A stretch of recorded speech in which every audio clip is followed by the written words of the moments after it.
बात उन दिनों की है जब मेरा जन्म वैशाली ज़िले के देसरी प्रखंड के फटिकवारा गांव में हुआ था। सुबह के 6:18 पे हुआ था, जो मेरी मम्मी बताती हैं। जन्म के बाद मेरी दादी दादाजी और मम्मी पापा सभी ने बहुत लाड प्यार से पाला था, क्योंकि मेरे से पहले मेरी दीदी थी जिनका नाम सविता सिंह है।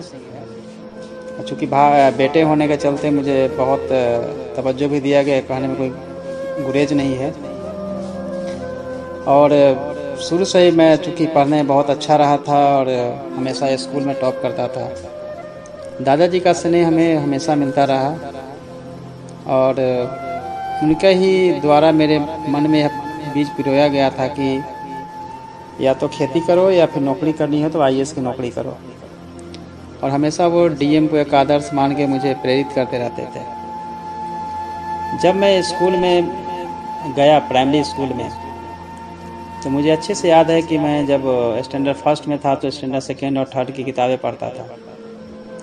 इसके लिए प्रेरणा स्रोत रहे हैं हमारे गांव के ही रविंद्र शाह, जो अपने बचपन के कुछ कारणों से बहुत अधिक पढ़ाई नहीं कर पाए, लेकिन उनका हमेशा यह कहना था कि अगर लाइफ में बहुत कुछ अचीव करना है तो जो नॉर्मल चीज़ें होती है उससे अधिक करनी होती है। यही कारण था कि मैं स्टैंडर्ड फर्स्ट में होते हुए भी मैं हमेशा स्टैंडर्ड सेकेंड और थर्ड की पढ़ाई करता था। और कई बार टीचर हमें स्टैंडर्ड फर्स्ट से स्टैंडर्ड थ्री में, कभी मुझे उन्होंने डायरेक्टली जो है सो फोर्थ से सीधे सिक्स क्लास में अपग्रेड किया था। और मैं कई क्लासेज जो है ऐसे ही जंप करता रहा, क्योंकि टीचर मुझे मानते थे कि ये बहुत मेरिटोरियस है। और मैं चूँकि आगे के क्लास का मैं पढ़ाई करता था, तो इसी वजह से मुझे कई बार सीनियर्स के स्कूल के क्लास में भेजा जाता था पढ़ाने के लिए।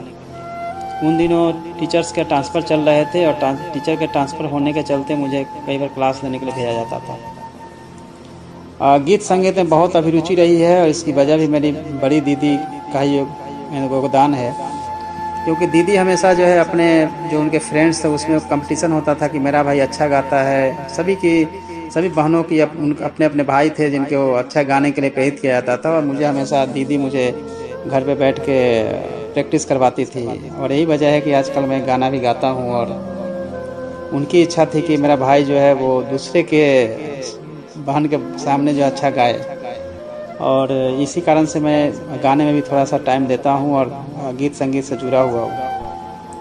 कविता लेखन का भी बहुत शौक़ बचपन से रहा है, क्योंकि जीवन में कई उतार चढ़ाव हमने देखे हैं।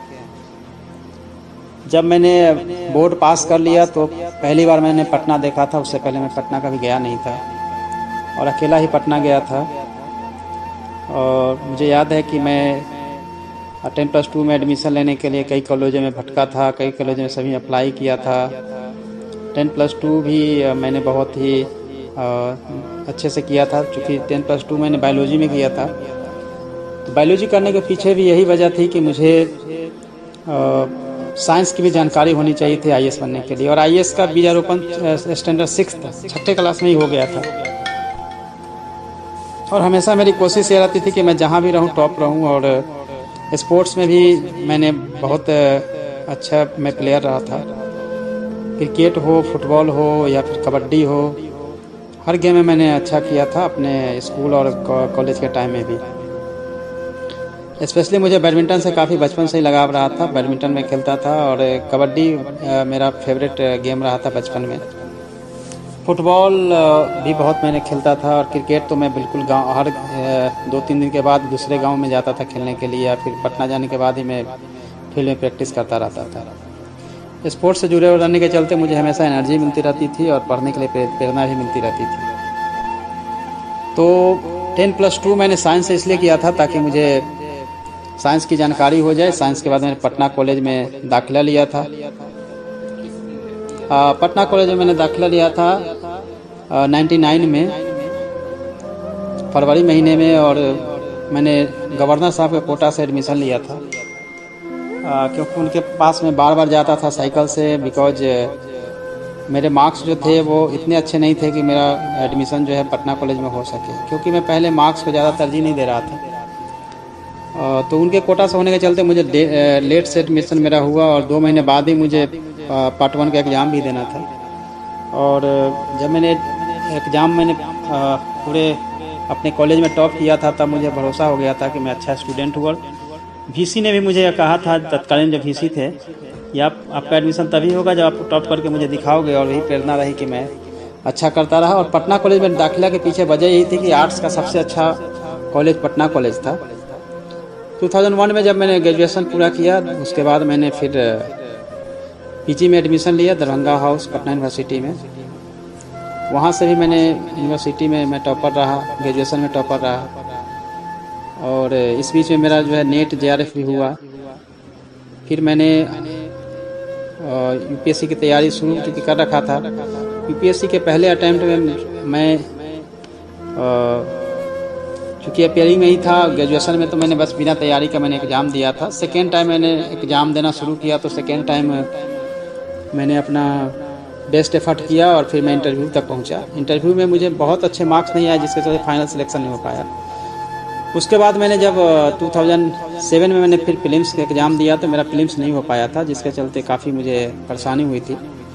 एंड नेक्स्ट ईयर जब मैंने फिल्म्स भी क्लियर किया और फिर इंटरव्यू के मार्क्स हालांकि कम थे, लेकिन रिटेन में मैं ऑल इंडिया में 4th पोजीशन पे था, जिसके चलते मुझे ऑल इंडिया में 49th रैंक मिला था। फिर मेरा कैडर गुजरात हुआ। गुजरात में मैंने कई जगहों पे काम किया। गुजरात में कच्छ में मैं रहा असिस्टेंट कलेक्टर के रूप में। प्रोबेशन मेरा जूनागढ़ से हुआ।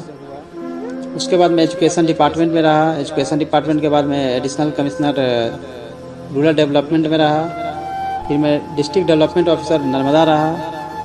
अलग अलग पोजीशन पे मैंने अपने बेस्ट एफर्ट किया, काम किया। फिर मुझे हमेशा इस बात की हमेशा मुझे होम सिकनेस रहता था कि चूँकि मैं आईएएस हूँ, तो अपने घर में और अपने राज्य में कुछ काम करूँ।